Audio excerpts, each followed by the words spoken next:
तो चलो भाई कथारे को ले हाउ जुदिम कोटा को हाउ को गेगर गया हाउ जुदिम कोटा को हाउ को गेगर गया और हरा को राता हड़मो रे डेंगुआ मने रे जहाँ लगा जो कुछ कुछ सिपिल सिपिल से गए हम तोला भाई ओड़ा ना बाबा तो गेर गया उन्हें तो सहाव के हुआ ऐसे बंगा तो चलो चापरो भाई मैंने ना कन मैं निर्मला उनका कहना कन रस के तो चला बोना एकदम भेदरे गई तो है ना तो उन्हें मालंग कमिटी को ठन नेहर मैं दो बाबू सुखेन और चारूदा में नया साथे लक्कीदा साथे रोबिन छोटू उनको बड़े नेहर तान करना माकड़ी दाया करते आपे ग्रीन रूम से हिजू कबन को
अड़ी मौज अड़ी रिस्क अड़ी चकाचा तो चलो भाई सानम को मन नपाई गया तो ये तीना आगा मार्शल कना उना के बाई बाई तेंगाते रस्क मत होत कना हसे तो चलो चाप बनो भाई उना लगी को मन हेजा नोडे और उना लगी को मन सेटर कना हसे बांगा तो चलो चतवन जतो को के नोंका के एकदम मित के मन रस्क मा ठीकन गया हाडे नाडे अलग अलग तो बांग भाई जतो को के मित साव तो एकदम एंडे खान तो ना खान नापाय जो बुझे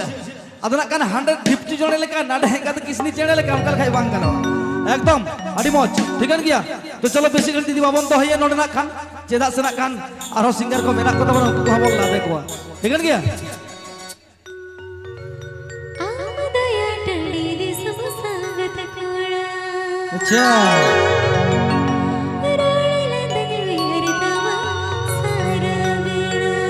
हाय हाय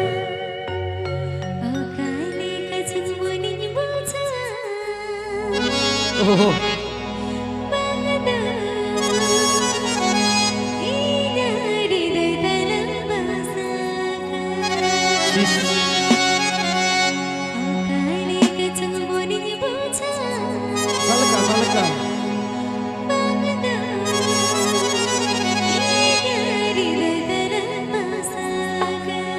ओहो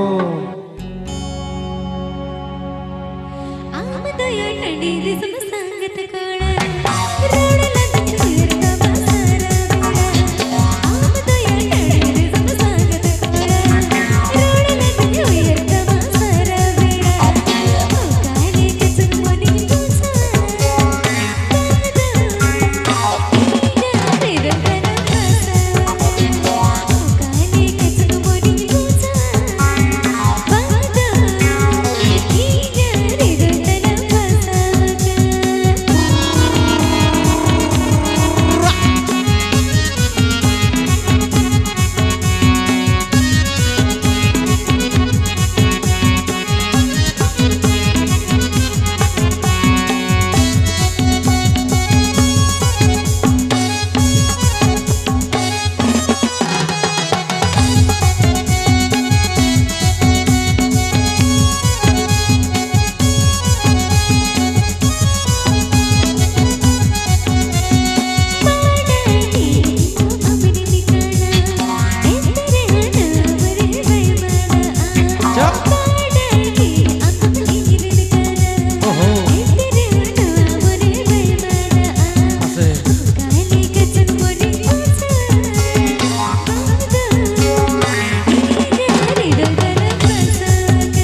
चलो भाई कथा तो काम गया बो हसु तो पलन बांकान लाई हसु हसु पलन बांकान है से मोनेना रोग तो भला चिकन सफाया ठीक ठाक बाम बुझो दले kan पत्ता ते हो बाम जामा जे लेका जंग बुझे खाली है से बांग लई दो बांग बना तो चलो चाबनो भाई मेना जे हेतु ना खान अब को सामांग रे निर्मला मई एकदम नोआ गेदा मुजिद सेरेन ठीक गया निये को सेरेन कदर खान नितो आपातत बन जीरो हताड़िया और ना खाना हिजुआ ठीकन गया नितो लेका तो जीरा एकदम नोआ गेदा नितो मुजिद सेरेन ठीकन गया तो चलो चाबनो भाई जेहेतु मेना गया अब को सामांग रे एकदम उनी भज दिसम रे भोजपुरी